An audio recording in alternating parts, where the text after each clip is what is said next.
let us begin. It is week 14, day 1. We have a guest speaker today, the late, great Shelby Weatherbee. Except he's not late. He's Yeah, that means I'm dead. Thank you.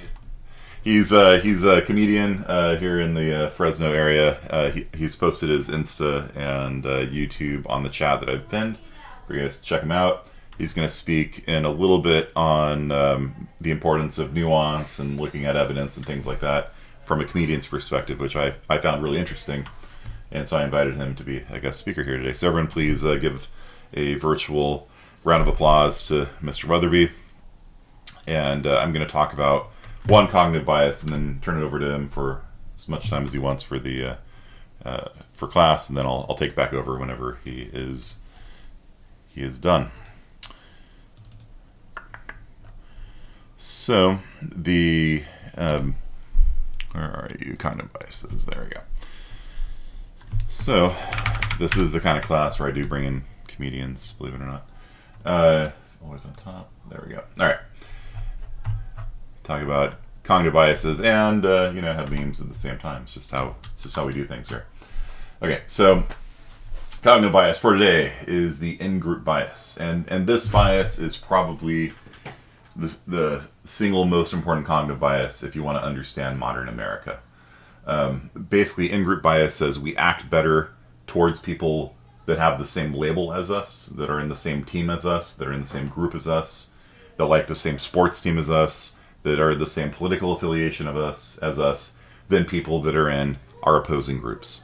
So there was a famous study done in the 1950s, back before there were medical ethics, as so many good stories start.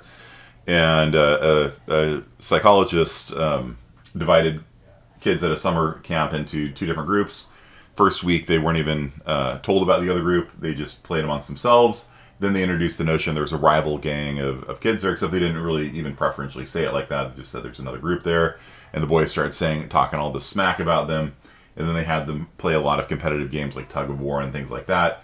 And it almost instantly generated a heated rivalry between the two groups. They would sneak into each other's caves and burn their shirts and steal their flags and things like that.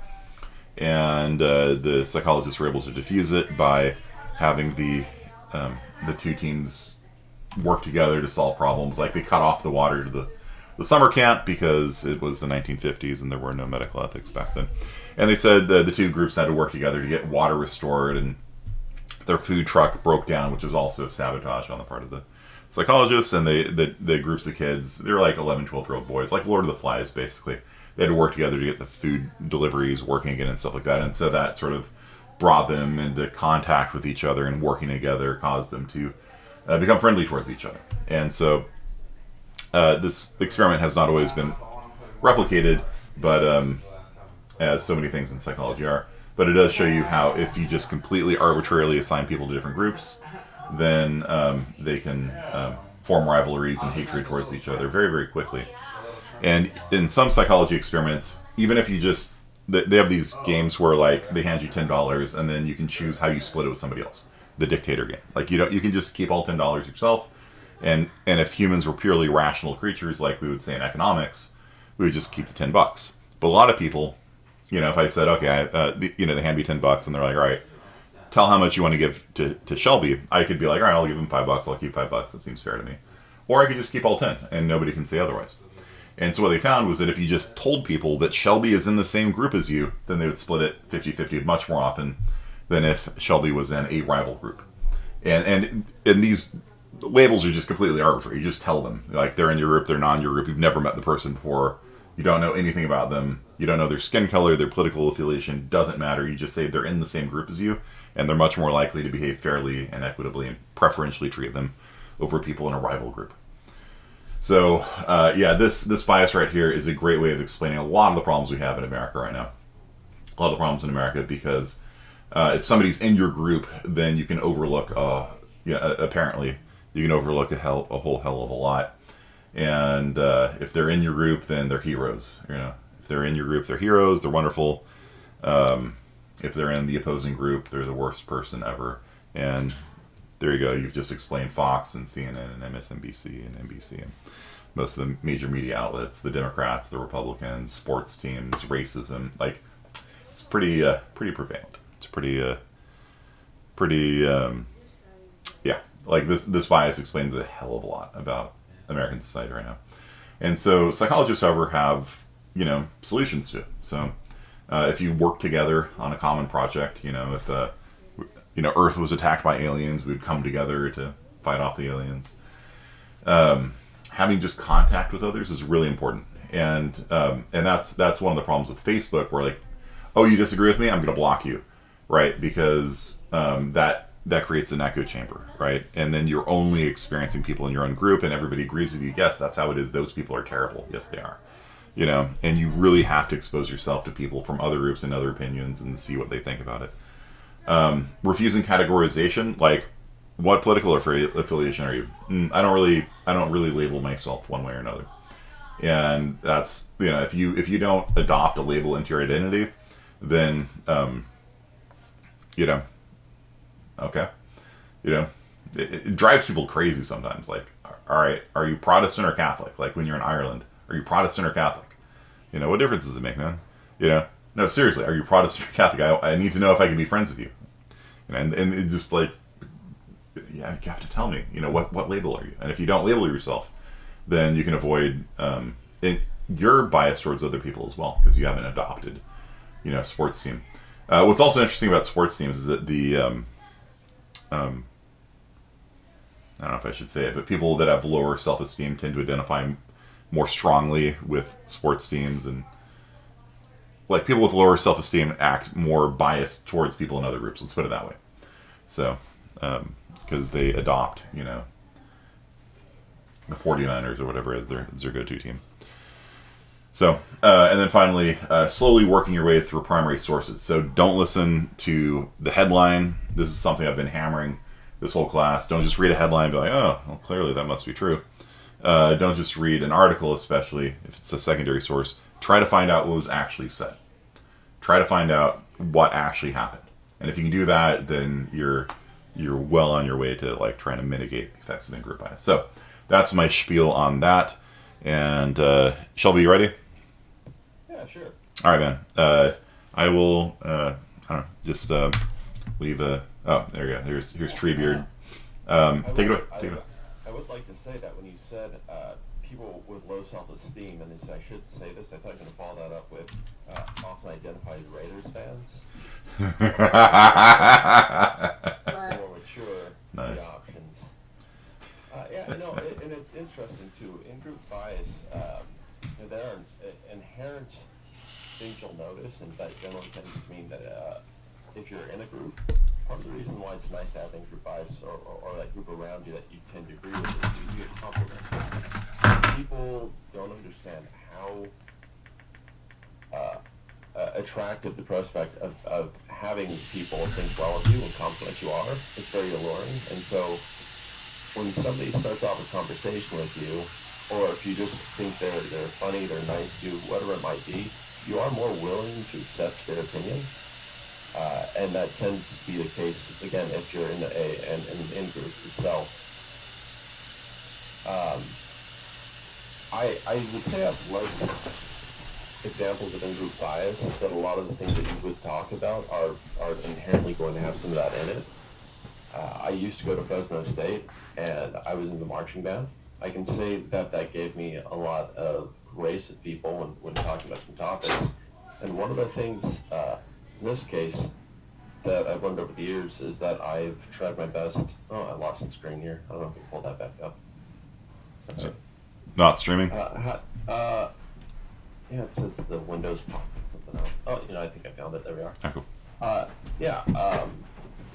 What I'm trying to figure out and make critical thinking decisions. There are a few things that I try to keep in mind.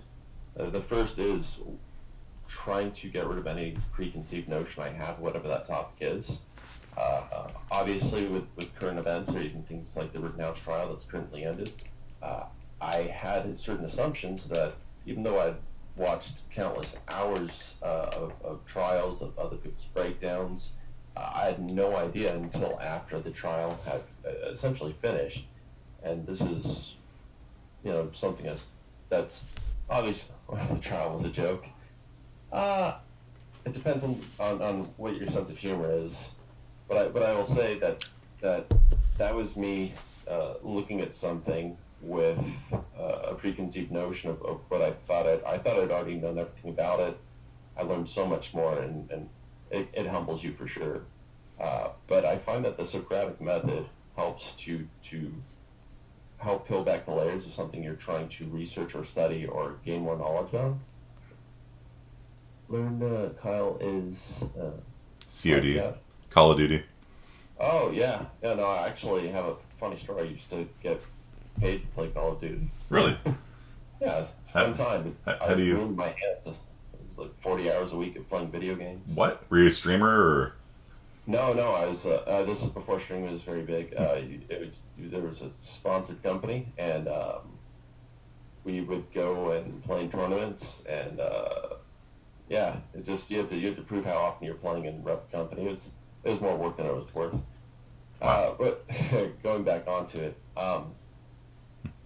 yeah, it's one of those things where if you are looking at, perhaps you're saying that's how you get CNN, Fox, and so on. The larger entity of those companies on a national level, they have a huge issue with inserting personal opinion into news pieces. And one of the first things you can do when you're looking at these articles online is generally, if you're looking at the byline, you can see, is this a news piece or an opinion piece? Right then and there, if it says opinion piece, you can almost throw the whole thing out and just not pay attention to it. It's not something you should take with any with any huge amount of seriousness, because opinion piece, you can say it pretty much at whatever you'd like as an opinion at that point, and with relative impunity.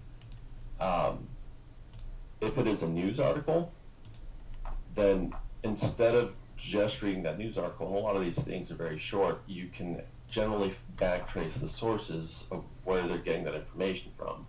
And I always find that it's a lot easier to get the truth out of the situation by just going to the source instead of seeing what somebody's filter on that source is. And the further back you go, and I probably should mention, 2 degrees, everybody here familiar with the Socratic Method? ...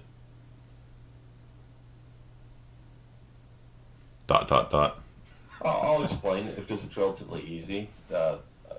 Basically, if you would like to have a better idea of somebody's position or just what something is, and you're able to do that by speaking with somebody directly, you simply just keep asking why. And sometimes you'll find that it makes things more silly than they are, because the more you ask why, sometimes it just comes down to somebody's opinion or something that they've really grounded themselves in, rather than, again, if you're back tracing those sources, what the actual factual matters are. So if I said, Bill, why are you a teacher? Get the fat dollars. I'm sorry, you cut out there. What was that? Oh, the huge amount of money they pay me. All right, and why do you want to make so much money? Well, I got a kid, and I gotta put food on the plate and roof over her head. Yeah, see, that's relatively fast. Backtracking to it's a lot of family, right? Probably the best example, but you can figure it out for yourselves that the more you ask that question, the more you'll find. I know he loves his daughter so much. So, an example recently, and this is me kind of using the Socratic method and trying to figure out more about a topic rather than a person, or asking a person, and you just do this setting again is finding out where that source is from with any given articles. Years ago, as Bill mentioned, I have a YouTube channel. I've used it for all sorts of things. I've kind of restarted it, but I have put out instructional videos and informational videos. And a friend in that marching band, who used to give me a fair bit of grace in speaking to me, posed a very simple question. And the question was, when this was more of a debated topic, was, I'll just simplify language, do you all think that walls work? That's a controversial topic, huh? Yeah, and I don't necessarily want to rub anybody the wrong way. And this is not my opinion. Keep in mind, to get to for the most part, this is me as best I can. Yes, but that's the question, right? And so you're doing a good job with the Socratic Method, Joanna, with saying border, right? Oh, not Wells, sorry. But yeah, see, the question that they posed, it sounded simple, but it wasn't simple. When they said, do walls work? I said, well, border walls, security walls, fences, do you mean a border barrier? And they seemed somewhat receptive to that question, and they said border walls. I said, okay, well, we can start there. When you're asking about whether or not something works, you need to figure out how you define what works is. What is your parameter for success? And when you can agree on what your base definitions and parameters are, you can actually get somewhere if somebody's speaking to you in good faith. So when I said that to them, they said, is cussing allowed in this? Sure, I saw it. They said, get the fuck out of here with that nuanced bullshit. So as a mature human being, I decided to study this topic for about 3 months straight. I called several different national entities, anywhere from Hungary to Israel. I called some officials in Texas, I believe El Paso. I studied from the inception of a lot of different border walls and how we treat the border. And I found that the easiest way to figure out what success meant to different countries is just to ask them what you expect this structure to do. And in many cases, what they were asking about, I have an issue with just deep diving on everything. That's why I played Call of Duty and got paid for it for a while. I just went way too hardcore. But when I asked that question, the most common answers were to lower drug smuggling, human trafficking, illegal entries. In some cases, in some countries, it was simply just terrorist attacks. And Israel, that was a huge issue. It still obviously has issues. And there were countries that I was including, but I had parameters for myself. These border barriers could not have lethal deterrence. So there's some countries that I had called, I talked to, I got all this information, and then found out they used landmines and said, well, they're out. And in this video, I break all that stuff down, and as it turns out, for the parameters that I stated earlier, they do work quite well if those are your only parameters. Now, keep in mind, this doesn't account for things like the cost of raising a structure. It doesn't cost for maintenance over time. It doesn't account for a lot of things because, again, do walls work is a very simple question with a very complicated answer. But just for those parameters, I was able to make a video as well, 5-6 minutes long. I did animatics over it to make it less dry. And when I was finished, I thanked this person for posing the question and giving me the inspiration to do so. And I thoughtfully sent them the video, to which they deleted me from Facebook and blocked me on all social media. Now, that was, to a degree, me being petty. But if like, that was a conversation in good faith, hopefully that would have been enough. And it isn't always. And I've learned a few things when you're talking about in-group bias, even if you're not a part of an in-group, one of the first things you can do, even if it's a group of people who do not like your team, right, is just, we talked about earlier, complimenting them. I would almost always start off a conversation talking about somebody's shoes or how I don't have very good style. I'm that kid who wore cargo shorts in the winter all the time. So it's easy for me to compliment the way other people look because I mostly shop at JCPenney's. It is true. Yeah. Hanging out with Shelby is always awesome because he's a very positive guy. Yeah, I try to be. So I mean I see no problem wearing shorts in the winter. Well, that's because you're based. I'm probably using that right. I like you, Vivin Theo. Sorry if I mispronounce your name on the internet. Uh, keep something in mind. When I was talking about CNN, Fox, and all those things, as it turns out, on a national level, they got a lot wrong, which, no doubt, right? But interestingly enough, if you look at local outlets that are under the hood of a Fox News, under the hood of a CNN, ABC, and so on, a lot of these outlets on a local level actually do a very good job reporting the news.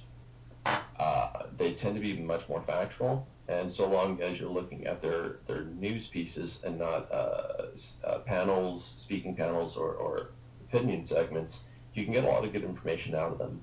I haven't really looked into too much. I'm not sure why, but it seems to be that maybe even bureaucracy playing a part. The larger these entities are, or the larger that they encompass things. So you go from a county level to a city level to X, Y, and Z, all the way up to a countrywide level of reporting.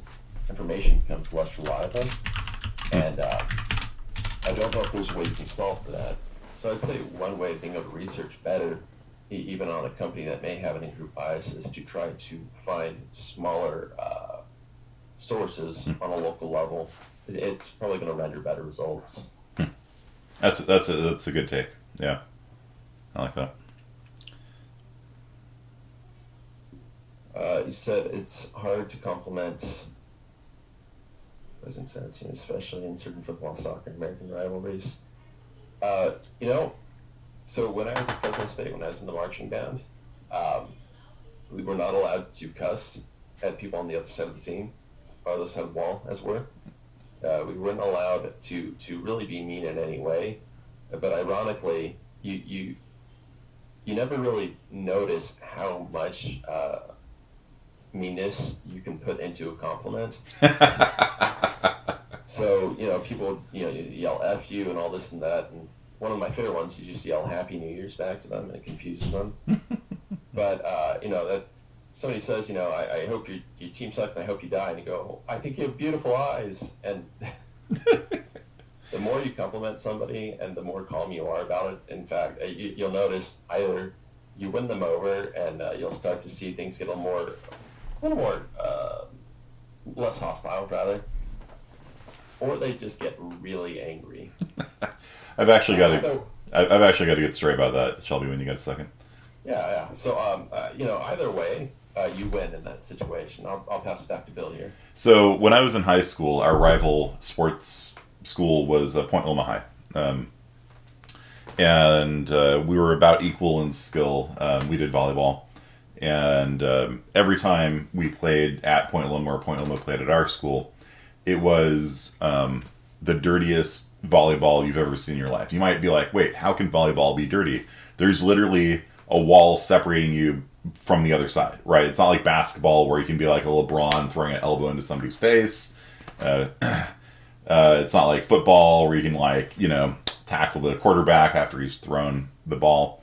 It's volleyball, right? How can you have dirty? Well, I'll tell you. You go up to spike, and then what they do is they stick their foot under the net, and so when you land, you roll your ankle, or they trip you, or they push you through the net.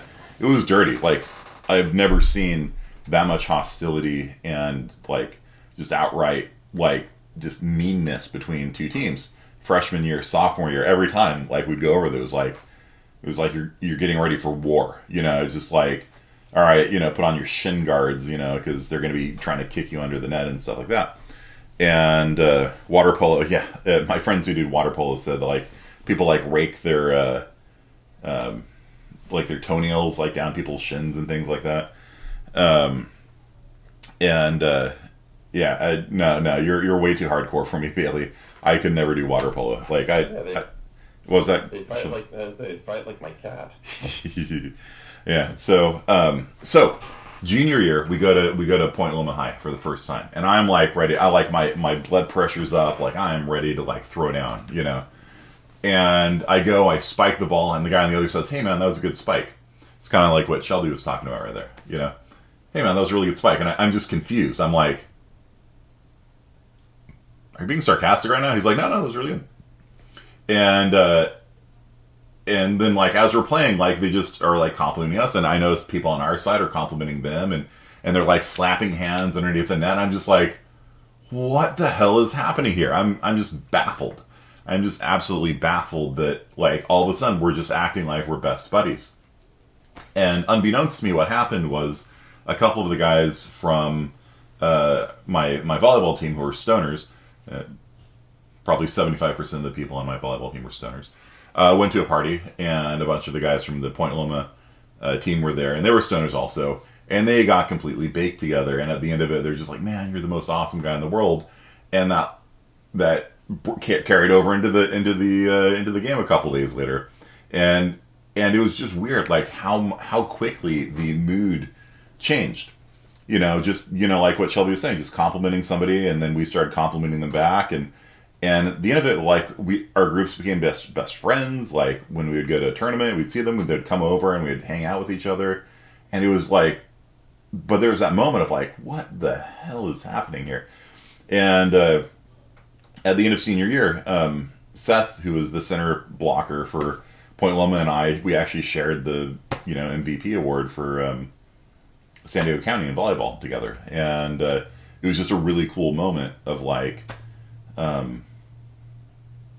Of just seeing how people who, and it was a real rivalry, like just like that, like went from hostility to peace through the power of marijuana, I guess. I don't really have a good moral for you on this one. All right, No, Shelby. the moral of the story is drugs are great.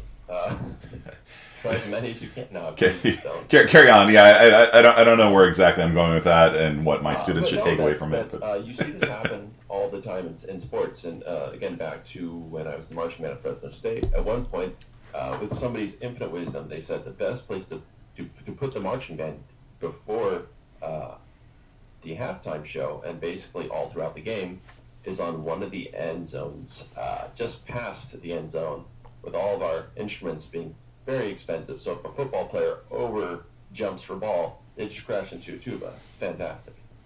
But that meant that we were on field all the time. And one of the things, again, we're not allowed to be mean to anybody. So I used to play dirty. One of the things I would do is when the defensive line or the offensive line, when they're stretching before games, I would hit on them relentlessly. And some of the guys would giggle, make jokes, ask me to give me their number, which made me giggle because it made me feel pretty. Some guys would get incredibly angry for obvious reasons. And the thing is, somebody asked me why I did it because, what if I get beat up? And I said, well, whoever punches me in the face is going to get ejected from the game, which means that we're going to have a better chance of winning because this is Fresno State, and I need to feel better about myself. But I remember at one point, I can't remember the team off the top of my head. If I remember, I'll say it. I tried to mess with these guys, but they were so charismatic in their responses that it made me like them. And instead of kind of finding ends throughout the game to say stupid things, I started watching more and more because where these guys, they were a better team than us. But I saw them over and over, and it was genuine.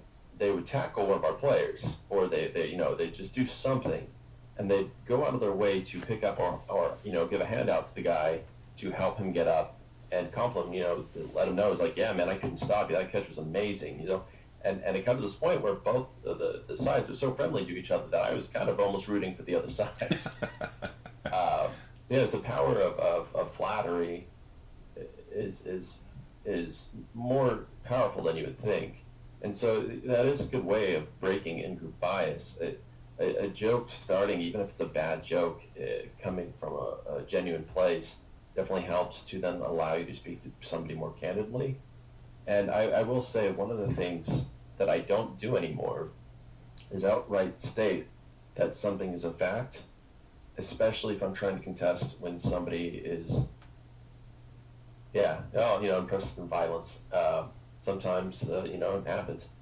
But if somebody says something and you say, well, no, the fact of the matter, this is the thing, or this is actually the fact, or what you're saying is factually untrue, people don't take that as like, oh, thank you. Now I'll reconsider my position. They think it was like, oh, you're attacking me personally. Mm-hmm. Mm-hmm. And what I found, and this is helping a lot, is even if I have, again, it could be anything from the trial recently to COVID, Trump, sports team statistics, because you've heard people, even in sports, where you have this statistic say, well, Jordan's the best of all time, you say Kobe, no LeBron, and nobody can agree, even though you have the stats right there. But if you were to say, instead of saying, well, that is not the case, you are wrong, blah, blah, blah, you can say, well, you could be right, I could be wrong. From what I read, from what I saw, I think it might be this. And as soon as you give somebody an out in two ways, you're saying they could be right, which means that, you are taking their position seriously, but also that from what you've read, meaning that it may not be 100% the truth, even if you know it is, Mm-hmm. it allows them to more easily lean into what you're saying and change their position. Yeah, yeah. When you offend somebody's ego, that's just a light switch turning off right there. Yeah, and most conflicts is really based on ego. People want more, bigger, better, whatever else. It's why you go to a bar, and a lot of the time, the people trying to start fights, some inebriated, some not, they're almost always somebody who, outside of that situation, probably cannot communicate or talk to people in a natural manner, and so physical confrontation or beating their chest is probably the best way they can express themselves, Mm-hmm. albeit in an unhealthy way. Yeah. Yeah. Yeah. The book "How to Make Friends and Influence People," I think is a pretty good book on that topic. Like how to like sometimes you have to disagree with people. Like in business, like sometimes things happen. And so like how do you present it in such a way that like you don't piss them off and things like that. There's a certain art to it, and what Shelby says speaks to a lot of that, right? Like if you say something nice about something. In this class, we've been using the sandwich method, right? Where you say something nice, then you say something critical, then you say something nice, Two positives, one negative. Yeah. Yeah. Yeah. And in part it's because there's negative perception bias, right? Like where, people treat negative criticism way harsher than positive, right? Yeah, that's actually also why you will see much more reviews online of people poor experiences in any given place rather than positive ones. People who've had a good time or just are satisfied are less likely to take initiative to write a review. So a lot of time you have to take things with a grain of salt, or you have to look, and this is actually a good way to look at critical thinking. I don't know who here shops on Amazon. I'm going to assume that it's a modest 100% of you, heathens. It's okay. We're all part of the same in-group. We all shop on Amazon, especially Bailey. She's saying yes in a fun way. I feverishly look through reviews. I won't generally buy something if it hasn't got between its 5 and 4 star rating. We'll say over 70% of those reviews are 4 and 5 star. I then go to 1 star reviews, and I almost only read those. I don't read the 4 or 5 star reviews. Mm-hmm. And what I'm looking for is not whether or not people don't like the thing they have. It's whether or not there is a common thread. What you'll notice, let's say it's a piece of technology, right? A Bluetooth speaker, perhaps. I think most people have some sort of speaker, something like that. You can trust 5 star reviews sometimes. It just depends. One of the things to look is if they have a follow-up, right? We're talking about critical thinking. Well, if somebody loves the thing they have for the first 10 days and then it goes to junk, then they may not follow that review up. But if they do and they can adjust their review, that might not make it a 5 star anymore. I've actually seen it go from a 5 star to a 2 star back to a 5 star, where somebody says they liked it for the first couple weeks, it broke down, they had a huge issue, customer service gets back to them, had a fantastic time with customer service, had that unit replaced, and now everything's been great for months. And so you can actually see in real time how those things work. But the commonality of 1 star reviews, maybe 2 star reviews, is what you're looking for are that common thread of what can go wrong. If somebody says, I don't like the speaker, wasn't loud enough, didn't fit my style, I dropped it in my pool and it stopped working, this is crap. You know that person's stupid. That's user error. But if you see a bunch of one-star reviews, and let's say 7 out of 10 of those are, I'm having connectivity issues, or this unit said it will work for a range of 30 feet, I can barely get 10 feet away from it before it starts to cut out. You start to see a common thread of what actually may be incorrect before you buy something. And it's actually kind of the same thing with a lot of other things that aren't just tangible products you buy. It can still be discussion. It can be different topics about different people. I don't know how contentious bringing up somebody like Donald Trump would be in your class, but Go for it. hopefully, Okay. hopefully, and here's the thing, I'll tell you guys, I have no strong opinions really in politics one way or another. I just don't like to be incorrect. That's one of the reasons why I research things as much as possible. I don't like the embarrassment of not being correct about things. So I wait. One of my biggest rules of thumb, if there's a big thing that happens, is I wait about a week, because after a week, most facts come out, most revisions to articles have been made, and most of the facts of the matter will be easily researchable. You'll notice that most hot takes from somebody on a Twitter or on a YouTube video will have far more issues with them and incorrect assertions than 7 to 10 days after that thing's happened. And this is actually an issue that it's been something I can't really crack, because if you go into, I think Bill mentioned echo chambers earlier within groups. It seems that politics are one of those things where you can provide as much information as you can be as polite as you can, but at the end of the day, if somebody's unwilling to change their opinion on something, you really can't force it. Yeah. I've seen some changes with the Rittenhouse trial where people said, I apologize, I didn't know that there was a dozen things that were not true about this, that are or are not, or whatever else. But that's generally going to be the exception, not the rule. Yeah. When it came to Trump, what you were saying? Yeah, the main thing that I look for is if somebody says Kyle Rittenhouse drove across state lines, that's immediately a sign to me they don't know what the hell they're talking about. Yeah. Right? You know what I'm talking about? Yeah, and here's the thing. And this is a great part of actually critical thinking. I'll hold on that whole thing with politicians in a moment. When somebody says Kyle Rittenhouse or anybody cross state lines, you have to actually ask yourself a question. I assume most people, since they are in this chat, live in either Fresno, Clovis, or somewhere nearby, right? I hope that's a fair assumption. I'm used to speaking with crowds and audiences on a stage, so when I ask a question, I either get yes or put the other guy back on. Yeah, dead silence is the worst on Discord. Yeah, that's why I never did those Zoom shows. But here's something to keep in mind. If I live, let's say, on the Fig Garden Loop, and I had to drive out to, we'll say the Clovis Mall, the distance I will have driven will likely be take me a bit more time than the distance that Kyle had to travel to get to where he was. As it turns out, we live in a very large state, so we don't realize the dividing lines of different states are very small in some regards. If you go to New York, Maryland, Rhode Island, you can drive into 3 different states in less than 2 hours.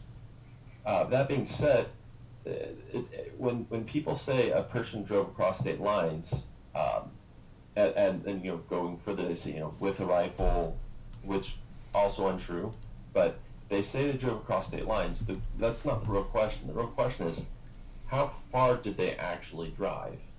You can drive if you live right on the border of 2 states. You will cross state lines almost every day if you happen to go to a county or city.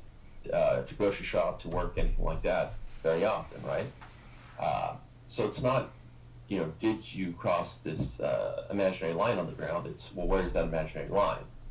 if you're critical in thinking about it, it helps you to understand more specifically why somebody would take that action. I think Kyle Rittenhouse in this case, when in regards to Kenosha, lived about 20 minutes from there. Yeah, and his family was in Kenosha too. Yeah.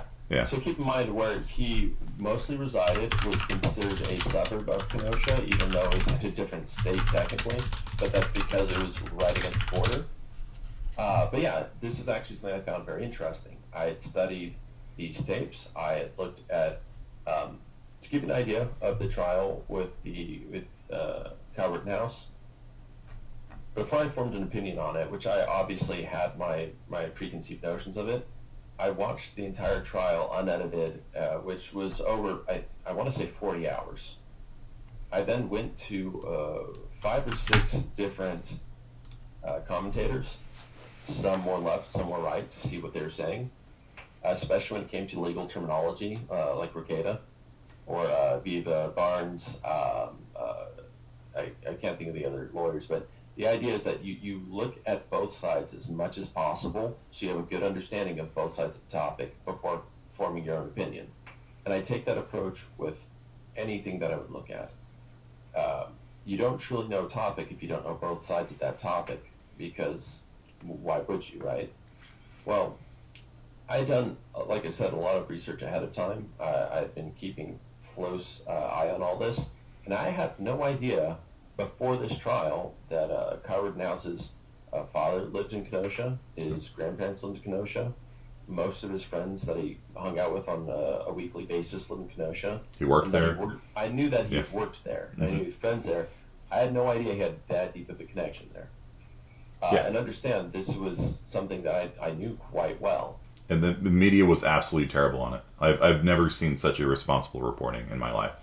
Yeah, and to give you an idea of when you're saying the media, and it's not just the media, I saw this tweet come up from, I believe it's a state rep, it's Nadler, if anybody's familiar with the representative. This was actually right after the verdict had been given, and I'm just going to read a quote here from him. This is a heartbreaking verdict, is a miscarriage of justice, and sets a dangerous precedent which justifies federal review, meaning that he wants the DOJ, as he later says, to investigate this trial so they can maybe bring new federal charges to Kyle. But he goes on further to say, justice cannot tolerate an armed persons crossing state lines looking for trouble while people engage in the First Amendment protected protest. Now understand, whether or not you want to define something as a First Amendment protected protest, there's room for that.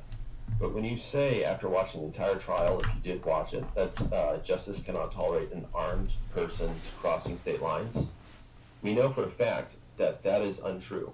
And in fact, that was brought up the first day in the first bit of speaking by the prosecutor, the guy who is supposed to be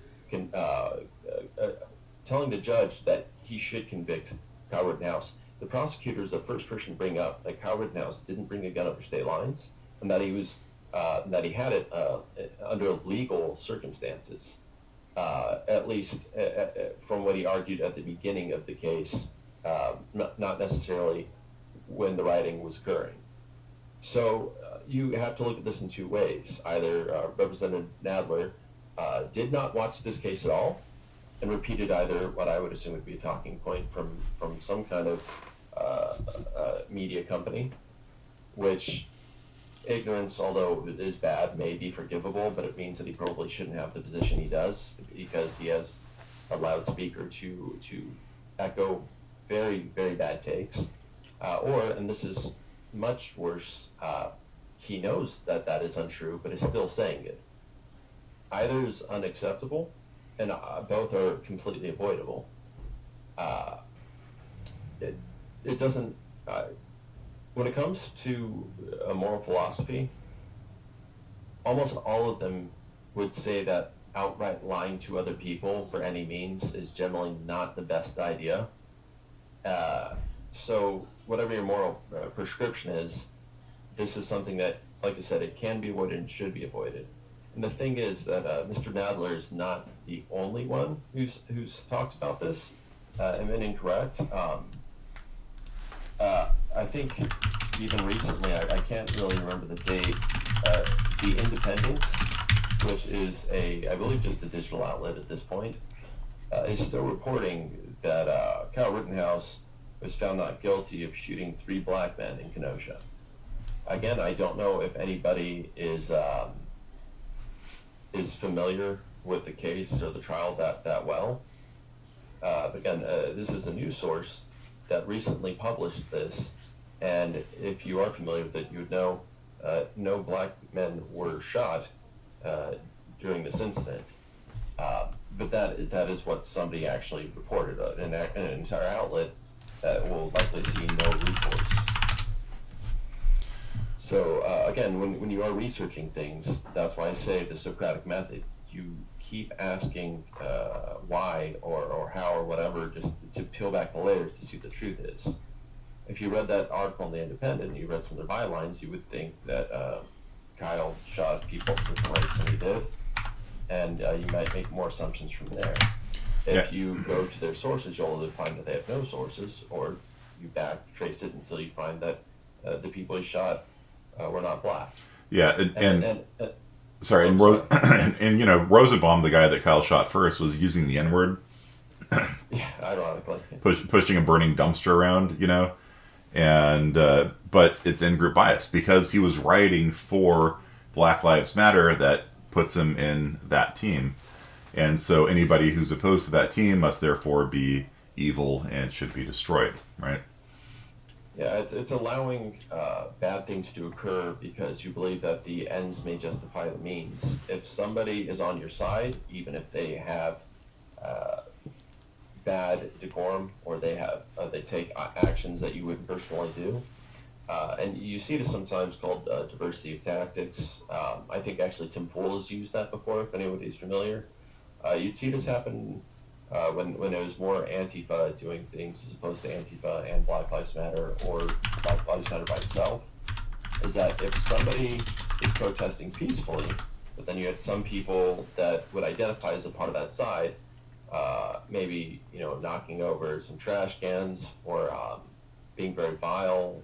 I think as somebody put it earlier, sorry, word escapes me, but just not acting in a way that we would approve of in polite society. They would say, although they disagree with the tactics being used, they wouldn't stop it, and they'd say to respect the diversity of tactics. And it's because it's a means of getting more of what you want from your side, regardless of the consequences of what that person's doing. Yeah. So 10:50 is technically the end of the class. So before you guys leave, I think the surveys. Have you guys taken the survey for like the class reviews and things like that? We do have class on Wednesday, I think, right? If we don't, let me know. You took. I forgot that's this week. It is, yeah. Okay, yeah. So the surveys are this week. Remember, if you like the class, my name is Bill Kearney. If you hate the class, my name is Shelby Weatherbee, and thank you. Make sure you leave a rate my professor under Shelby's name. Yeah. Use all the emojis. Really confuse the 6-year-old who has to file this stuff. Break starts on Wednesday. Okay, so then okay. Well, then I'll see you guys next Monday then. But yeah, take that survey. It's important for me to get feedback so I can always make the class better. I always like reading your responses on them. But Shelby, yeah, if you want to hang out till 11.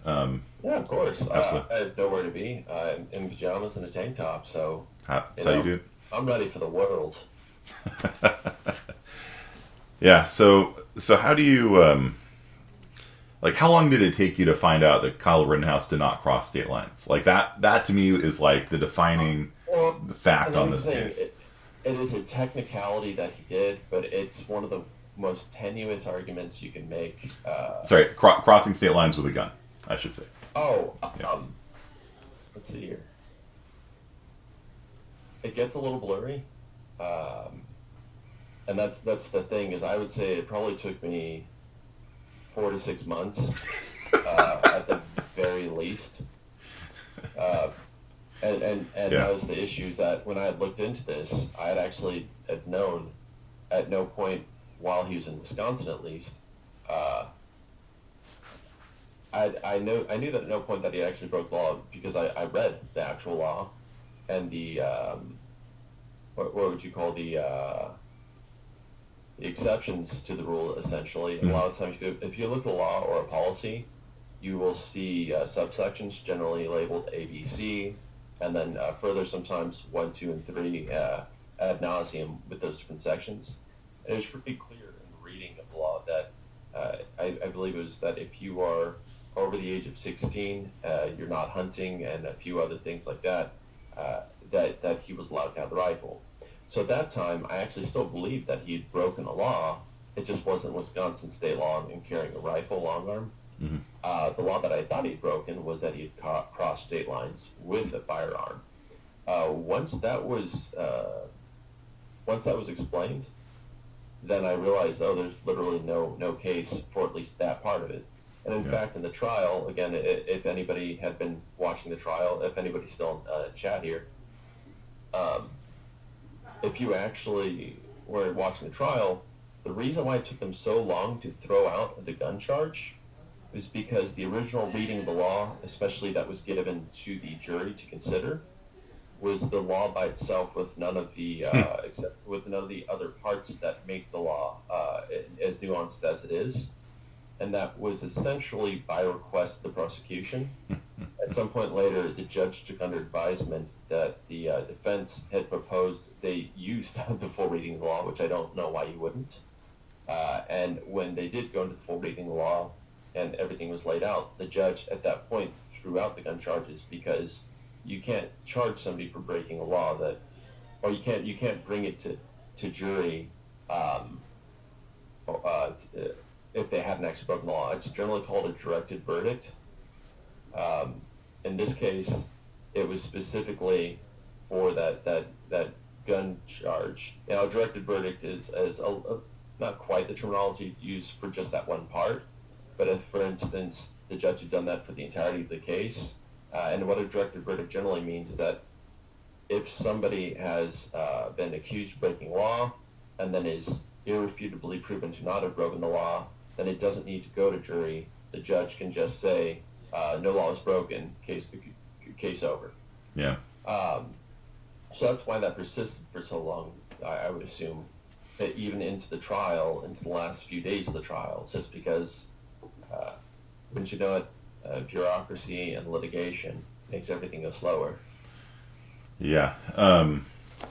What really kind of is interesting to me is that this case was one where everything was filmed, and so there's very little disagreement over the facts of the case, right? Like, we have basically video footage of the entire encounter. There's no conflicting witnesses. This saw this and this. No, we have video footage of the whole thing. Like, we know what happened, and so the only place where reasonable people could disagree on the Rittenhouse case was in the interpretation of the facts, right? Like, was this self-defense? We can see this guy whacked him with the skateboard. Kyle shot him. Was that self-defense? That's what people can disagree on, but you can't disagree that Hubert did or didn't hit the guy with the skateboard. You can see it, right? And that's different from a lot of cases, right? Where, like the Ford Kavanaugh hearings, right? Where you have a Supreme Court justice nominee and a psychologist fundamentally just saying, no, something different happened, 20 years ago. And that was very interesting to me. And this is something that really disturbs me. Again, I don't know how many people are still in chat here, but is anybody familiar with the Gelman amnesia effect? Easiest way to explain it is saying you don't know what you don't know, but the way that this is applied, and this is why I say it disturbs me, is that this is a case that is so well videotaped and so well documented that it's hard not to have an informed opinion on it one way or another, as Bill described, with the interpretation, not obviously the carried through actions. But the Gelman amnesia effect, and this is when we talk about how it's misreported. For instance, I can professionally fix instruments, violins, trumpet, saxophone, you name it. That's something that I've been doing for over a decade.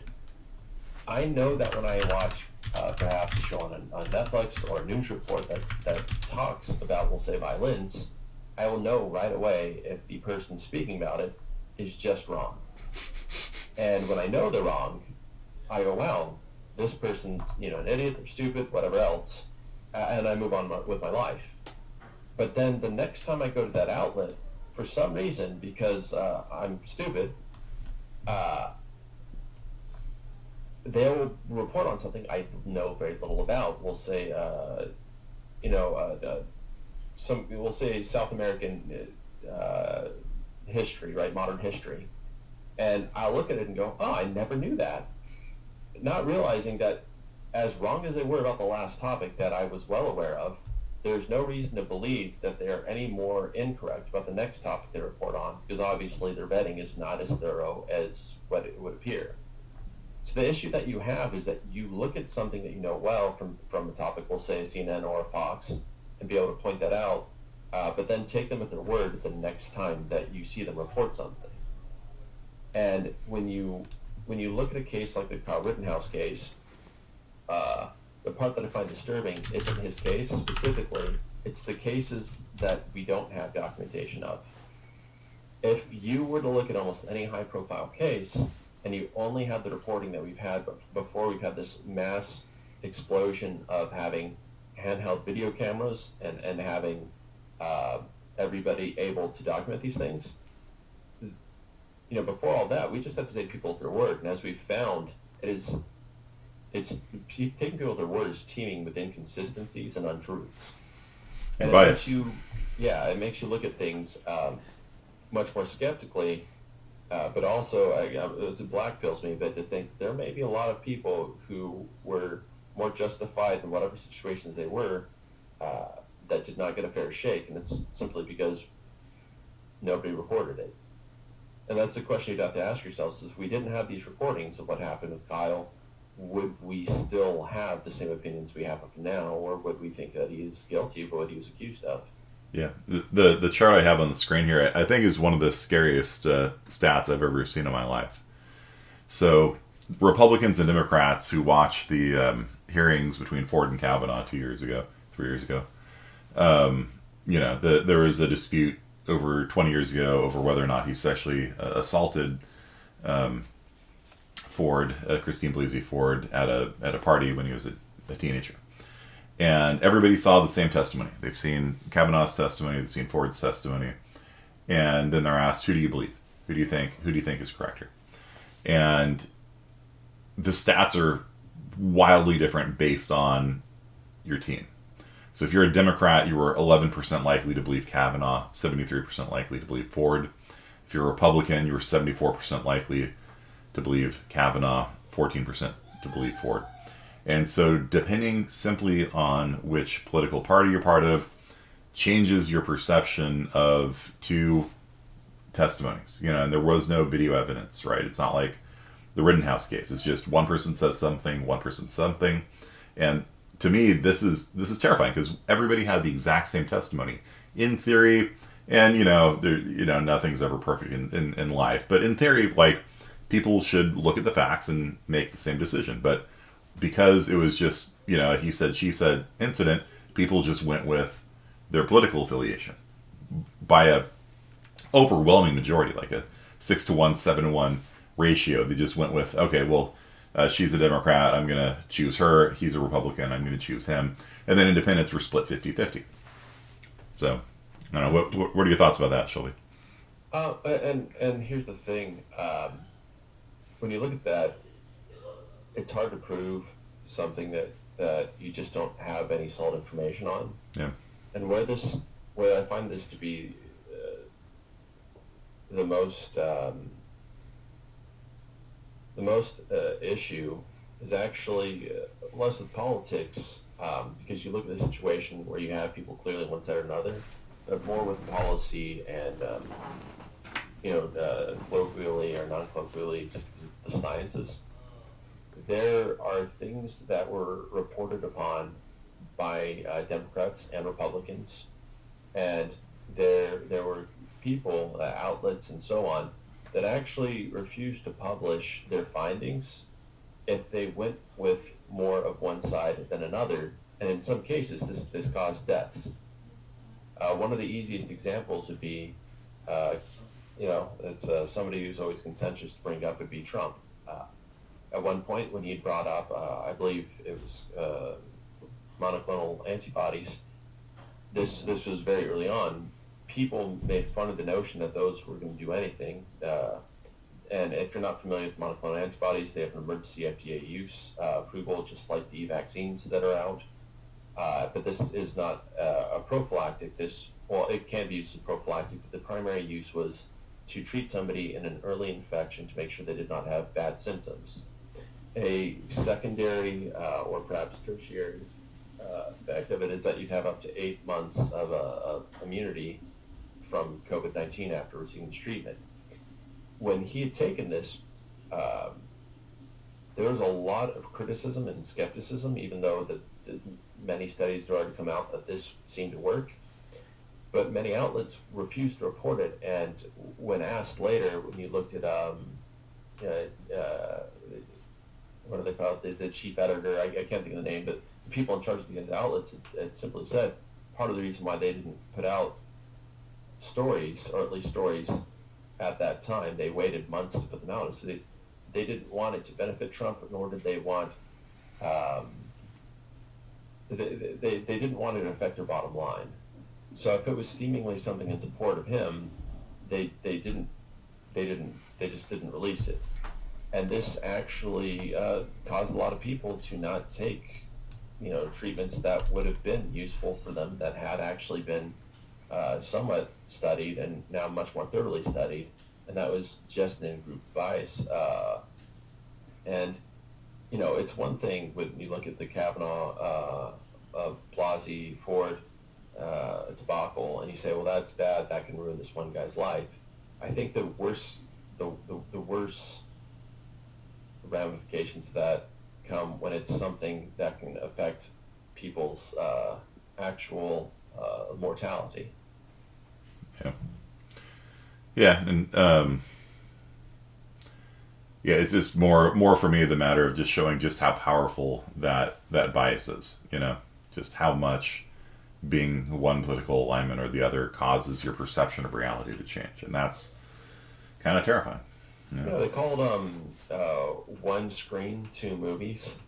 Sometimes you hear that being said, where a topic will be reported, and either it's two different tones, depending on the side explaining it, or it's two completely different takeaways from it, not tones. And what I mean by tones is, let's say we have more states now than ever that have something called constitutional carry, right? Now, if you are a very big Second Amendment advocate, you would report this and say, oh my God, isn't this great? These states allow for basically, you can have a gun if you're an American citizen, no questions asked. And they'll take that as a huge win. But people who are staunchly anti-gun, for whatever reason, will look at that probably horrified and say, oh my God, can you believe anybody can have a gun? Right. So that's two different viewpoints on the same thing, but you can agree on the foundations, the reality of what was said. It gets worse when you have that same thing reported, maybe not with guns, but a different topic, and you'll have two different reportings on it altogether. There's actually a very well-known case. I think it was Fox News and might have been MSNBC had reported when they were looking at the Trump-Russia scandal that there was the phone call with the Ukrainian gentleman, like PM, something of that nature, Ukrainian president. Yeah. The person who was testifying was asked point blank, was there quid pro quo, which basically means was there I scratch your back, you scratch mine. And in this context, that is not something the president can really do that I'm aware of legally. That's a no-no, especially for personal gain. On a country-to-country basis, we do that all the time. when asked point blank if there was quid pro quo, if they had discussed it, or he said no. And later he went on to say, but he felt like maybe something could have been implied. Well, Fox News had ran an article piece. The headline says, again, this guy's name, we'll call him John Smith. John Smith confirms no quid pro quo. The other outlet, almost mirroring that headline, said John Smith confirms quid pro quo. And so this is something where you look at the same exact source, and not only are there two different opinions of it, but there are two different realities of it. And that's where we have to try and get, on a societal level, people to try to mend that bridge, because, and that's what I was talking about earlier, it is very hard to sway somebody, even if you believe you have all the facts of something, to make any kind of concessions. It's definitely in politics, and it's stories like that kind of confirm that to me. Yeah, it's really tough, but I just try and encourage people to become critical thinkers and to actually look at primary sources, and you can see what was it Yushchenko? Was that the guy's name? Yushchenko. That's sure. Whatever.